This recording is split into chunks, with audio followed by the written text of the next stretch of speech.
So, welcome to We Need to Talk About Canada Incorporated. Today is going to be Canada, the Big Picture. It's obviously not going to be everything, but it's going to be enough information in one video to make a pretty clear picture of what's happening and what has happened, and lead you in the right direction to ways that we can help, things that we can do to solve the problem we're in.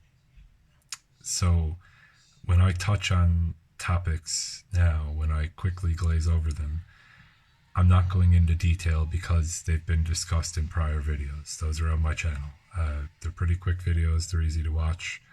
And if you find that I'm referencing something in this video that you want to hear more about, watch one of those videos. There's only 3 there so far.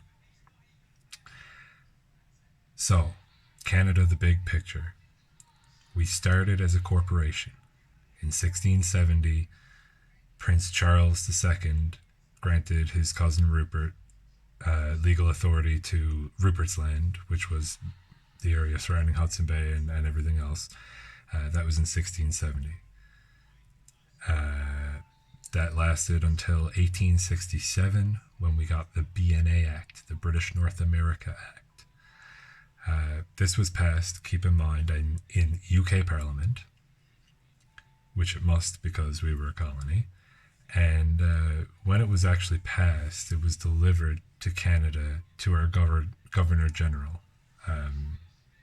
not to our Parliament. So that essentially makes the BNA Act letters patent, as opposed to a constitution or an actual act of parliament. But anyways, going on the assumption that it was an act of parliament, that it was pretending to be, we'll say. The very next year, the Queen accepted the old charter that used to govern the land. So it was the Rupert's Land Act, and that demanded and accepted the surrender of the Hudson Bay Charter that had previously been granted. Now we're going to move ahead to 1893.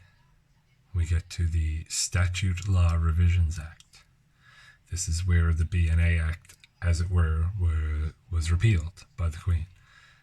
She removed the enacting clause and the Provisions Act. Then I bring your attention to 1889 with the Interpretations Act. This act is important. It clarified and defined Canada amongst other bodies, but for what's pertinent for us, it defined Canada as a colony, and that is a British possession. Then we get to the Statute of Westminster, 1931. I covered section 11 in a video. There's some other important sections in that as well. So a link to that will be in the description for this video. And I'm going to call your attention to sections 2, section 7, and section 11. 11 very, very clearly, and I show in part 3 of the We Need to Talk About Canada, that Section 11 of the Statute of Westminster grants sovereignty not only to Canada as a nation or a federation or whatever, it means we're no longer a colony, but it also grants that same sovereignty to her provinces. So that's an important one. So the consequence of the Statute of Westminster, whether it be, well, it's including all of the sections, obviously, but some of them are for other colonies and such. So sections 2, section 7, and section 11 are highly applicable, and the consequences of this was that Canada was granted sovereignty, and that Britain would no longer be sending or appointing a Governor General, because why would they? They're pulling out of Canada, so to speak. So that's really what the constitutional fix that was needed, the constitutional problem that existed in Canada, and I'm using existed in the past tense sarcastically or ironically, I guess, because the decades after the Statute of Westminster, there were politicians who acknowledged this, and even prime ministers who, I believe it was Mackenzie King who began the process of appointing his own Governor General, rather than it come through the Crown, which it had always until the Statute of Westminster. So he even wrote his own letters patent for the Governor General when he appointed them. And that process now going forward, I'm uncertain about the process they do in terms of granting them letters patent, but the Prime Minister is now the person who essentially appoints the Governor General, on the advice of the Privy Council, I might add. So the lack of constitution is known as a fact in Canada, and it gets up to the Charter of Rights and Freedoms in 1982 with Pierre Trudeau, who said, not in 82 of course, prior to this, that we have a constitutional crisis in Canada. He was very right to say that, as people who had preceded him had said as well. So his fix was to kind of repatriate the BNA Act, the British North America Act, which was weirdly considered our constitution prior to, even though it was just a body of statutes and acts that were passed. It doesn't resemble a constitution.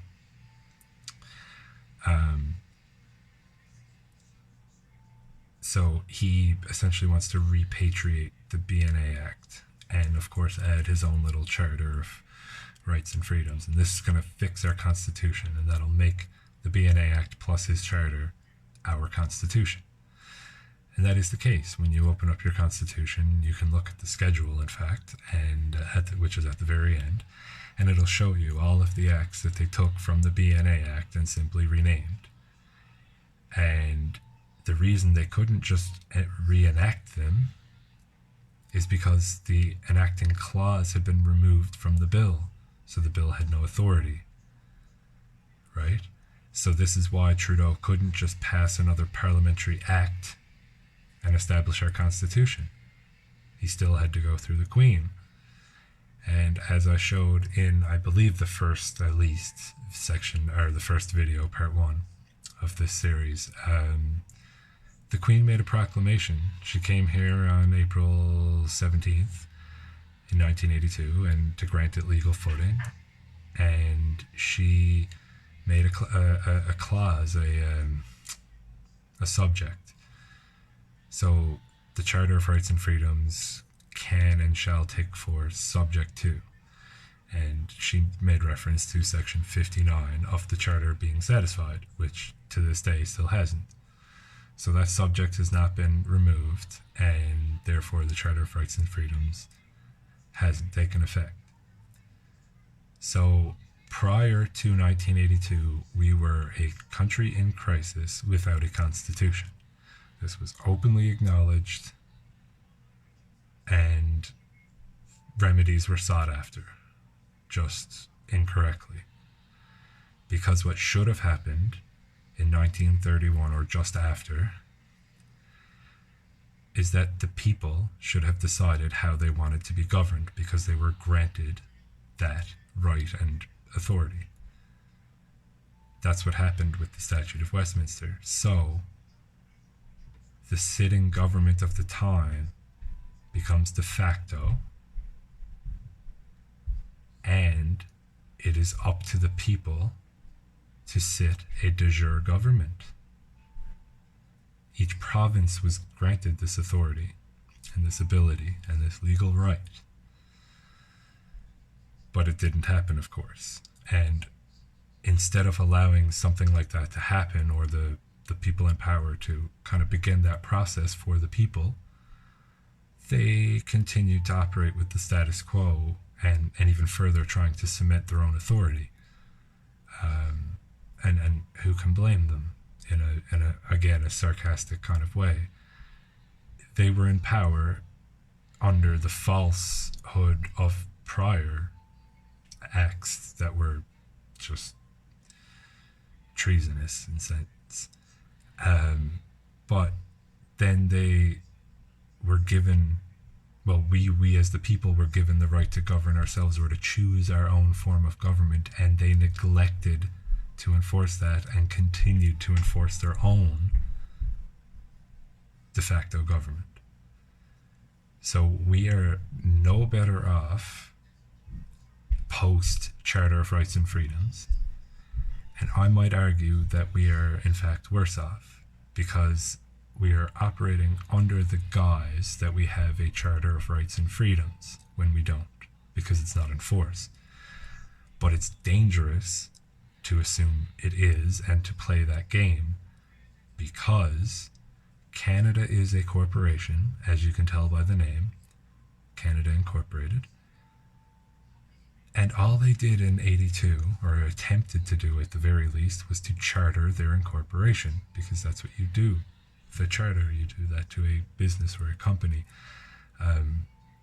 You don't charter people, except when you're taking them on a trip somewhere, which is not the purpose of the Charter of Rights and Freedoms. So it's a charter that incorporates the company, essentially makes it public, we'll say.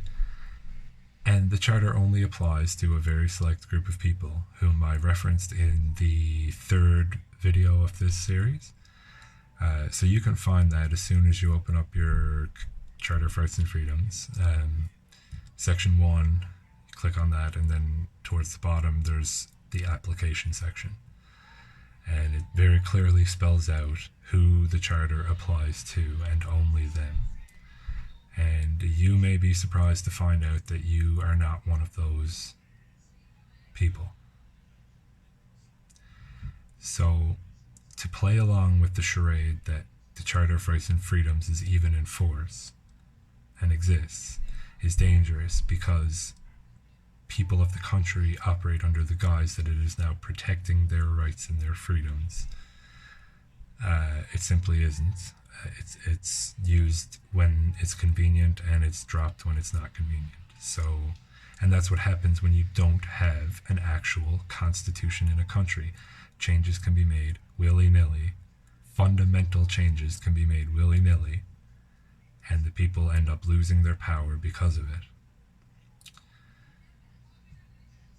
So, in my next video, it's very likely that I'm going to elaborate on the implications of all this and the potential remedy or solution, because this has different implications on different levels.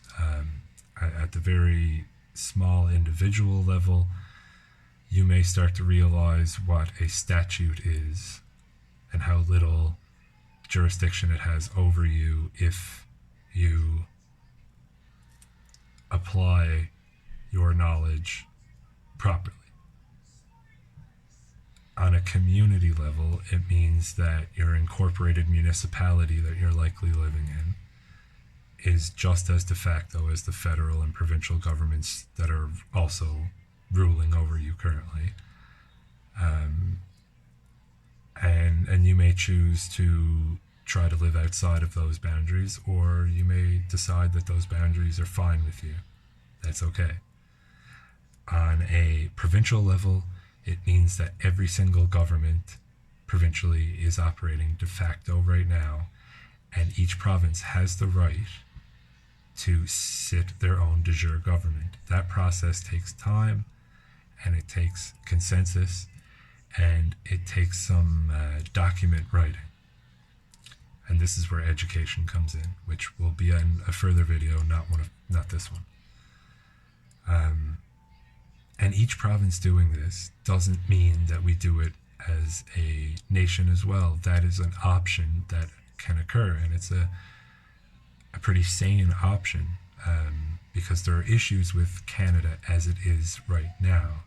Certain provinces are benefiting, certain aren't. Certain people provinces are pulling their weight, certain aren't, and so on and so forth. But if each province had their own de jure governments that were of and for the people, then a national unity wouldn't be out of the question, because it wouldn't be an authoritative national force with any real power, and would be more of a representative body, say, if we needed to operate on the world scale or whatever. So those are options that are there, but they're not something that must be done. So I really hope that after watching this video, ideally you've seen the three prior ones, and this kind of ties everything together for you in a bit of a big picture. We don't have duly appointed governor generals anymore. Those people that grant royal assent. They're being appointed through our own prime minister right now, and it's almost as if to keep up the charade of what was happening, which as we've discussed wasn't even legal or authoritative to begin with, but that in itself was a charade. So as you start to I'll use the metaphor of the Wizard of Oz. Once you peek behind the curtain doesn't need to be fully exposed. Once you peek behind the curtain and you can see the arms of the person operating the machine, it starts to click in that it's not this big scary thing. It's being operated by someone who has arms, and they kind of look normal. The more that you peek behind the curtain, you can't go back. You can't put that curtain back and pretend you didn't see that. And so each video is meant to be a little bit of a peek behind the curtain. And hopefully this video is kind of pushing that curtain back and kind of really showing you what's behind that curtain. And it's not what you think. It's not what you've been taught. And but there are workarounds. There are ways to find yourself and free not only yourself but your fellow Canadians, your fellow brothers and sisters. So thank you for watching this video, and